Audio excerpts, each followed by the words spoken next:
Hello friends, welcome back to the Craft Castle. My name is Ashley and I would consider myself a laser machine expert. I have owned several lasers over the past 5 years. I have had a Glowforge and Epilogue, a P2 and F1, a D1, and I even now have the xTool S1.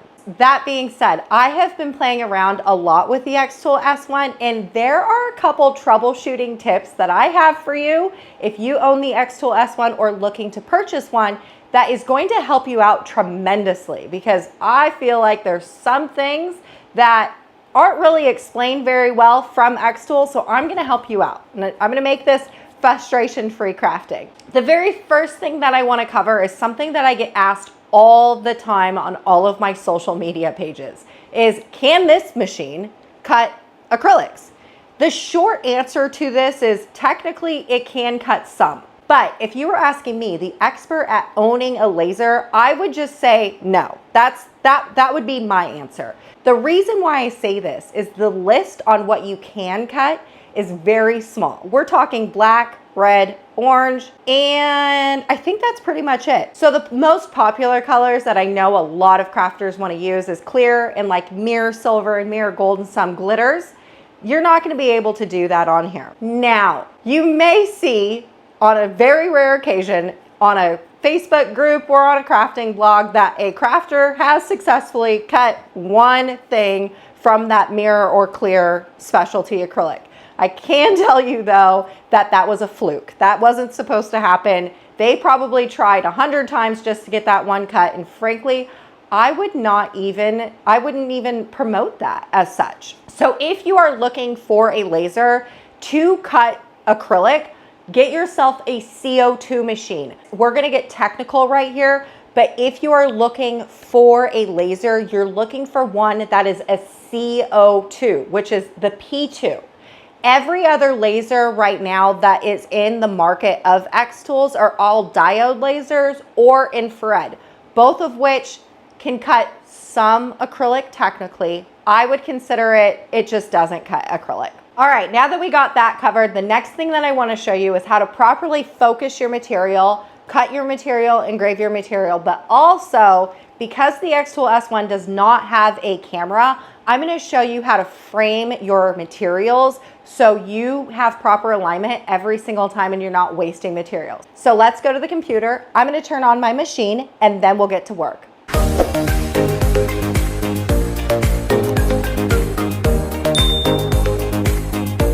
So the very first thing I want to cover is how to make sure that your material is going to properly cut and engrave. This material is actually from xTool, and when I put it into my honeycomb tray, you can see that it is not flat, like it wiggles around, which will cause issues when you cut and engrave this. So what you want to do is take these honeycomb pin things that came with your honeycomb tray for the S1, and you want to slide them into your honeycomb slots, and you want to put these in the corner so it's going to hold your material down and then it won't wiggle around.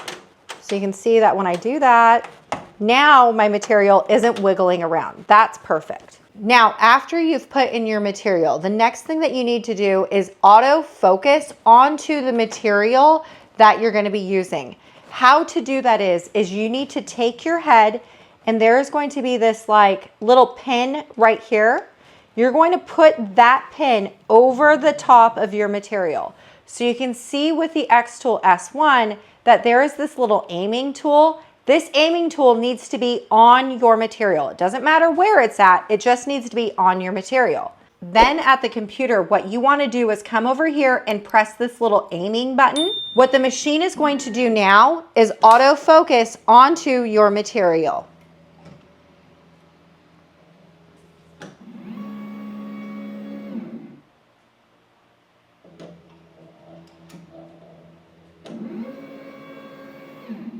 Now the next troubleshooting thing is because the xTool S1 does not have a camera, what we have in our bed does not look like what it is on the computer.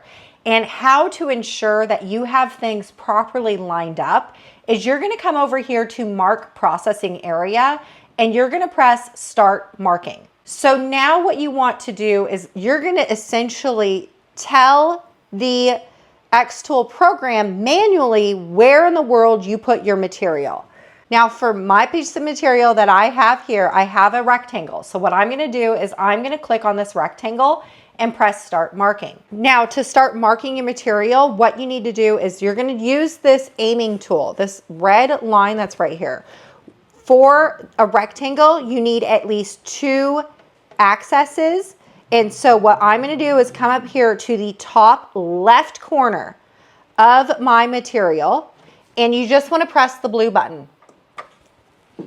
On your screen, it will show that you did 1 red dot. That's perfect. Now what we need to do is do another corner. So if you did the top left corner, you need to go to the very bottom right corner. And when you're there, you want to press the button. Now on your screen, you can see that I have a rectangle. So I'm going to press end marking, and then I'm going to press done. So when you're looking at the computer, you can see that there is this rectangle that's right here. That is where my material is at in my xTool S1. So now let's say you wanted to cut out a circle out of wood. You would just come over here to circle and insert a circle. Let's just draw a circle. You want to make sure that this circle fits within this rectangle. If your circle is outside of the rectangle and then you go to cut this, it's not going to cut on your material because your material is within this rectangle. Now let's say we want to cut this. So we inserted that circle. We're going to go to processing type. Instead of it being a score, score is just a really light mark on your xTool. It's truly not going to do much besides just leave a little line. I want to cut this out, so I'm going to come from score down to cut. Okay, now what we need to do is define our cut settings for our circle. So let's click out of the circle. Over here into material, you can click on this drop-down box. There will be some pre-existing settings that xTool suggests for you to use.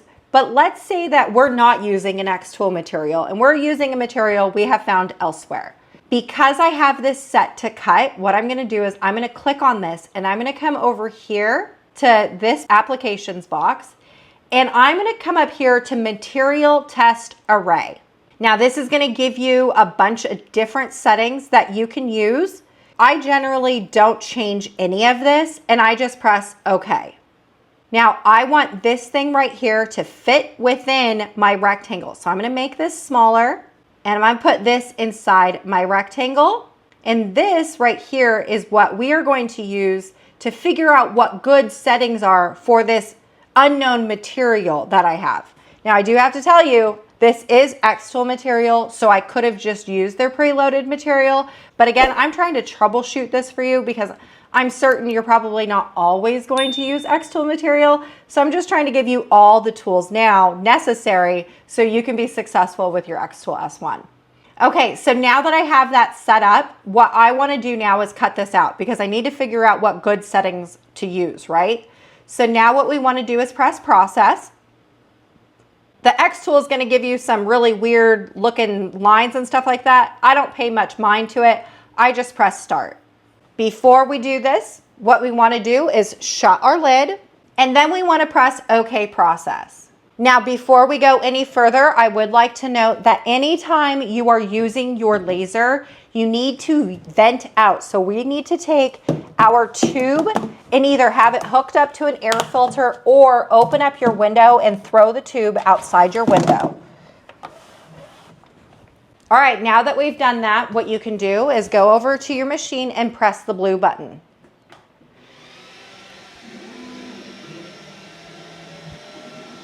Now, this is not a troubleshooting thing, but I would like to note that the xTool S1 is extremely quiet. It's the quietest machine I have ever used. It is phenomenal how quiet this machine is.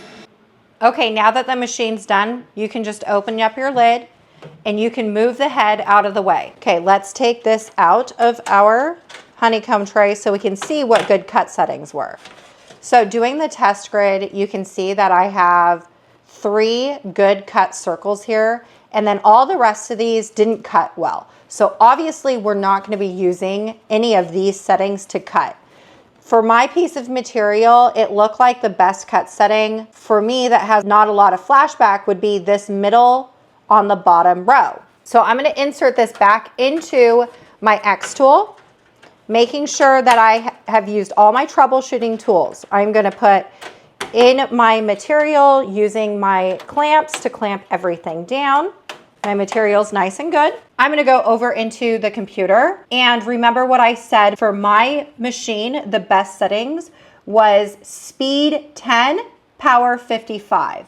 So let's move this out of the way and put it above this rectangle. This right here is technically your workspace. We're gonna take it above. So now that I have my good cut settings, what I want to do now is I actually do want to cut a circle out of this material. Now, because this is the same exact material that I cut earlier, I don't actually have to do an autofocus again. However, I do need to remark my processing area. Two reasons why. Because one, when I took this out, I probably didn't put it back in the exact spot that it was originally. And the second thing is now I actually have unusable space in my material. So what I'm gonna do is go back over into start marking. This time, however, I'm gonna do a polygon. This will make sense here in a second. But because I have like a little piece of cutout on my rectangle, I need to use the polygon. Press start marking. Now what we wanna do is, like on the computer, it says we need to do 3 or more points. What you wanna do now is taking your head, we are gonna line this up, and I'm going to trick the machine in thinking my material ends right here. The reason for that is because technically this right here is now unusable because there's already something on it. So what I'm gonna do is have my head lined up like it should, pretending that that's the corner, and press the button on the machine. Then what I'm gonna do is I'm gonna take this down, and I'm gonna go down here to where this corner is below this cut line, and I press the button. And I'm gonna go all the way to the very left of my material where this axis lines up to the very left of my material, and press the button. I'm gonna go all the way down to the very left corner of my material, and I'm gonna press the button. Now I'm gonna go all the way to the very bottom right corner and press the button. We're gonna go to the very top right corner and press the button. So now on our computer screen, you're gonna see this really funky looking shape, right? I'm gonna press end marking. When I did that, my shape closed up at the very top. Now this shape that's right here is technically exactly what this is right here. Because this top corner is unusable now, there should be no reason why I would be putting anything to cut and engrave in that corner. So I like the shape of that because it looks exactly like what I see in my machine. So I'm gonna press done. So now on our computer, you're gonna have this really weird shape, but that's perfect because you don't want to put anything in this top left corner of your material because we've already used that material. Okay, so now let's go and insert a circle. We're just gonna insert a circle. We're gonna make sure that it's inside of our shape. Now what we want to do is come over here from score to cut, because I want to cut this. And I'm going to use the settings that I determined were perfect for my material, which is speed 10, power 55, right? So I'm going to come back over here into this, and I'm going to click on this easy set panel, and I want my speed 10 and then power 55. Okay? Now that I have that done, just want to verify that my circle is in my shape. I'm going to press process. And then before we press start, you want to make sure and close your lid. And if you're not venting out, you want to make sure and vent out. Now back at your computer, you just want to press start, then press the button on your machine. Okay, now that we have that done, we are going to open our lid. Now what we just need to do is just lift up our material out of our honeycomb tray. And you can see that the cut settings that I chose are perfect because we did that test grid array. I have absolutely perfect cuts, and I did not have to mask this wood or anything like that. All right, friends, I sure hope you found that these troubleshooting tips were really helpful, because I do know that when I was first trying out the xTool S1, there were certain things that left me with a big old question mark. So I figured, since that was what I was experienced, that maybe you did too. And I just want to make sure that you have frustration-free crafting all the time, because for me, crafting should be frustration-free. So I sure hope I was able to help you. Now, the next thing that I'm going to conquer with the xTool S1 is comparing it to the xTool S1 to this small little guy, the F1. The reason why I'm doing this is because essentially it's the same machine. This little one is the same as this, only this one is bigger. However, there is something that I absolutely love with this little guy that this one doesn't have. And I'm going to show you that in the next video. I will see you over there, friends.